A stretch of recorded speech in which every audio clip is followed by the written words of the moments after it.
Name is Troy Terry with the Anaheim Ducks, number 19. In a lot of ways, Elliot, this was the summer of Troy Terry with a new contract and a newborn. I should probably put those in a different order, though, right? Yeah, I mean, on both awesome, but the newborn probably trumps it. It's been like you said, it's been a hectic summer, but the newborn is it's become the priority in my life. That's for sure. We're going to get to the deal here in a second, but tell us about the growing family. Yeah, I think it was talked about a little bit at the end of last year. My wife, she's great, doing healthy. She had some complications at the end, so I was actually only playing like home games at the end. So it was kind of a roller coaster. And then, baby came healthy. Everyone's healthy, and so we actually were planning on having the baby in Denver, and everything all year that we got for the baby, I sent to Denver. Yeah. And then all of a sudden, everything happened, and she couldn't travel, and we had the baby a week later in California. So we like full scramble, didn't have any baby stuff, had to get, everything. And, we were able to get back to Denver and get all settled. And, he's sleeping now, which is awesome. That Good. Makes things a lot easier. I noticed you didn't have like big bags under your eyes, so I figured it was good. Yeah, it's crazy. Like when you're sleeping, like the days are just so much easier. Baby's dialed in for the season, got him sleeping just in time, and I'm dialed in for the season. Left hand shot or right hand shot? Are you psycho hockey dad already? I'm observing him as an athlete. Yeah. I don't want to put too much pressure on him, but his right hand is stronger than his left hand. I've noticed that. So, all right, there we go. Yeah. He's starting to hold the bottle on his own. Like he's got the makings of, he's showing us some athleticism early. You're going to be some parent. I can already see this. Yes. So the Terrys are already agent shopping for their son. That's healthy and well adjusted. That's great. Yep. That's very good. And then the contract. And the story that kind of came out was that it looked like for sure you were headed towards arbitration. And then at the last minute, it changed. So you're sitting there. How did it all go down? Yeah. The whole process was wild, I think. I didn't see it going that way. And then I arrived in Toronto the night before. We actually went to dinner, which I thought was great with my agent, Kurt Overhart, and, Pat Verbeek and our assistant general manager, Jeff Solomon.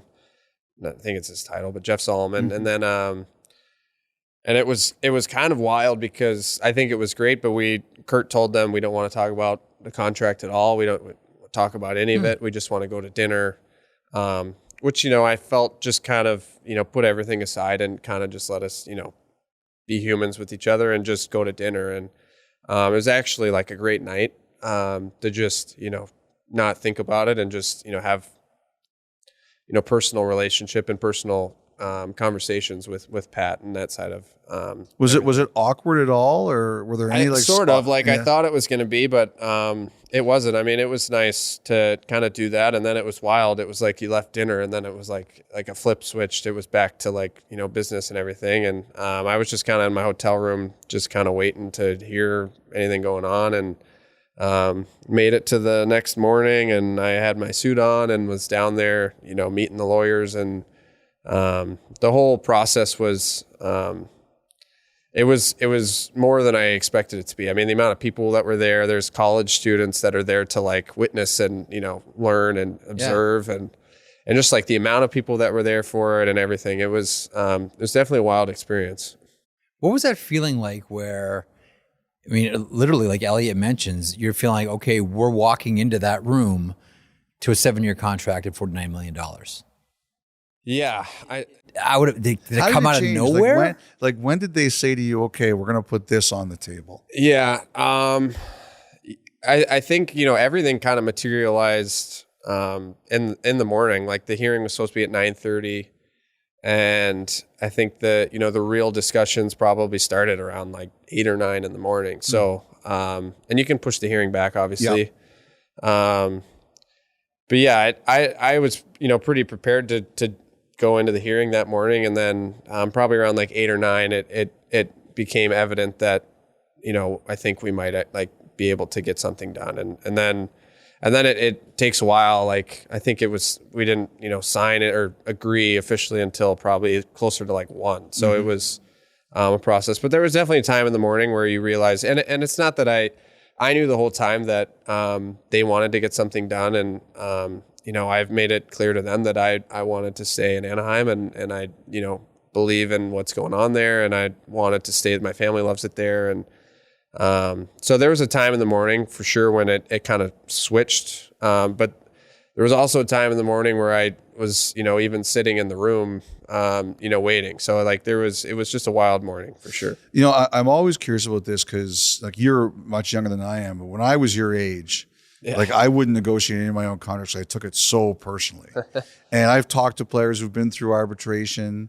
Like Brendan Morrison tells a famous story about how when he was in arbitration, he was playing with Naslund and Bertuzzi, and the arbitrator looked at him and said, you're the mouse. You're not the elephant doing all the work on this line or whatever he said. The mouse on the elephant's back is the elephant carries. That's right. That's what it was. So, and if someone said it about me, I would get up and I would kill them. Yeah. Like, were you nervous at all or concerned at all about what the Ducks or a lawyer was going to say about you?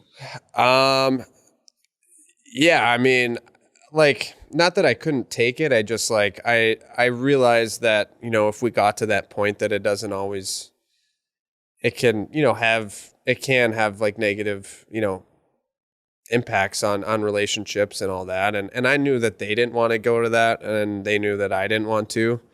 But it's definitely like, you don't want to. And then I hear, I met the arbitrator, and I'm someone that like, I'm sure our media person over here knows I make, dumb jokes all the time whenever I'm talking and everything. And they told me, they're like, she's not like, don't make jokes to her or anything. And I was like, okay, like, and just like the whole thing, like it was pretty nerve wracking for me and something that I definitely wasn't in my comfort zone. So it was wild. Can you talk about the moment when you can call your family? So what's your wife's name? My wife's name is Danny. And your son's name? Grayson. Okay, so when you know that you're going to sign and you can call your wife Danny and you can say, after everything that we've been through, you and Grayson, we're going to be taken care of for years. Yeah, the moment that, that the 7x7 got offered, I knew that was when, we were going to agree to something. And me and my wife have, other than, a few years in college or whatever, but we've been together since high school. Mm-hmm. So she's, we were together before I got drafted. Then she was with me when I got drafted as, a 5th round pick.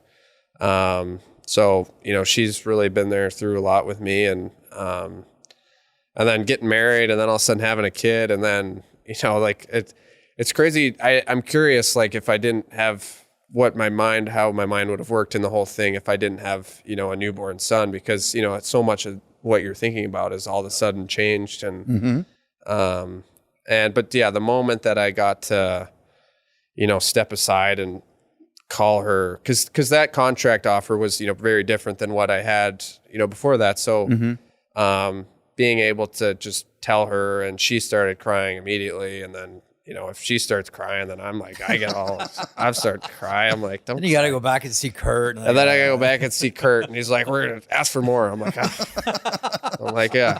But yeah, just the whole thing, like it's tough too, because as special as that moment was, like, it was unfortunate that I wasn't able to like be there with them. And so like that part is tough, but we knew kind of the whole summer that was like where it was headed and that was how it was going to go. So, but that moment being able to call her and, it's pretty hard to describe, like your whole hockey career, like you're working for that. So, it's a pretty special feeling. The Anaheim Ducks, Yep. Big night at the draft with Leo Carlson.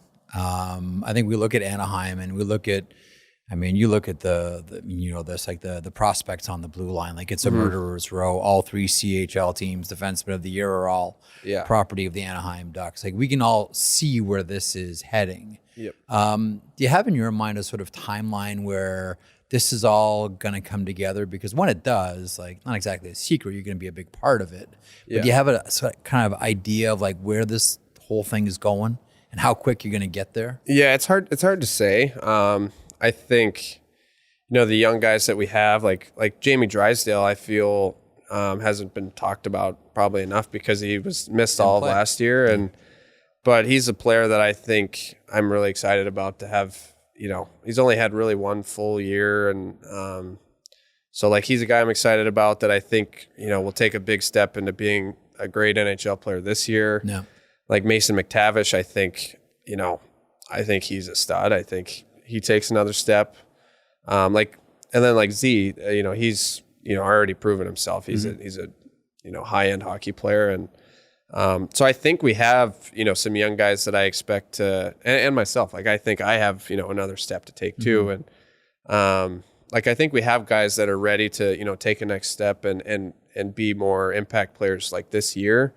And so hopefully it's soon, the whole process. And I know that we've got, these defenseman prospects, especially that are coming. So there's a lot of excitement. I hope it's soon. I think kind of the big thing is, just building we have a new coach and just building kind of the locker room and the culture and that type of thing now for, even myself, but especially like the other young guys that are coming in that they're coming into a good culture. And that's one of working hard and working together and just establishing that early so that, we can grow over the next few years together with the right culture and what, have everything, kind of in order. So hopefully it's a quick process. And if not, it's nice to have that contract. And that's why I wanted to stay here because I'm excited about, what's coming. So I'm excited for it. Last one. When does Grayson watch the World Juniors? I don't know. When do you first show it to him? I don't know. That's a good question. I don't know. That's probably like it probably is the coolest hockey moment I've had. It was pretty crazy. Yeah. So I think, I don't know. I'll probably show it to him pretty early. I don't have to brag about it like to him or anything, but like that was just something that was so cool to me, and I hope he finds cool too. One day he's gonna say to your wife, Yeah. "Oh, Dad's putting that on again." Yeah, I know he's gonna get put to that on point. again. Okay, we got it, Dad. We got it. Congrats on the deal. Best of luck this season with Anaheim. Yep. Thanks for having me, guys.